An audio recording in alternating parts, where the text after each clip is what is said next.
मित्रांनो, गुलाबी साडी आणि लाल लाल कलरची बांगडी या गाण्यावर तुम्ही कधी ना कधी तर रील्स नक्कीच बनवली असेल किंवा पाहिली असेल.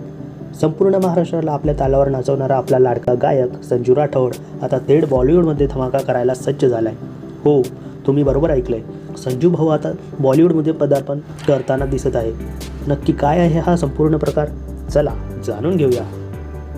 बॉलिवूडचा गाजलेला कॉमेडी चित्रपट धमालचा चौथा भाग म्हणजे धमाल 4 प्रेक्षकांच्या भेटीस आला आहे.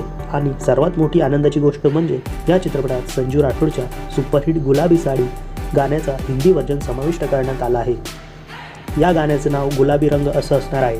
विशेष म्हणजे या हिंदी गाण्यात संजू राठोड स्वतः बॉलिवूड अभिनेता रितेश देशमुख यांच्यासोबत स्क्रीन शेअर करताना आणि थिरकताना दिसले आहे. पण मित्रांनो, संजूचा हा प्रवास वाटतो तितका सोपा नव्हता. जळगाव जिल्ह्यातील एका सामान्य बंजारा कुटुंबातून आलेल्या संजूने अनेक आर्थिक अडचणींचा सामना केला आहे. एका वेळेस लोकल ट्रेनच्या दारातून प्रवास करण्यापासून ते रेल्वे प्लॅटफॉर्मवर झोपण्यापर्यंतचा कठीण काळ त्याने पाहिला आहे. पण त्यांनी कधीच हार मानली नाही. शेकी, बांगडी आणि गुलाबी साडी या गाण्यांनी सोशल मीडियावर 3.4 दशलक्षाहून अधिक रील्सचा आकडा पार करून एक नवा इतिहास रचला आणि आज या टॅलेंटच्या जोरावर ते बॉलिवूडपर्यंत पोहोचले आहेत. या हिंदी गाण्याचे म्युझिक बॉलिवूडचे प्रसिद्ध कंपोजर तनिष्क बागची आणि स्वतः संजू राठोड यांनी मिळून तयार केले आहे.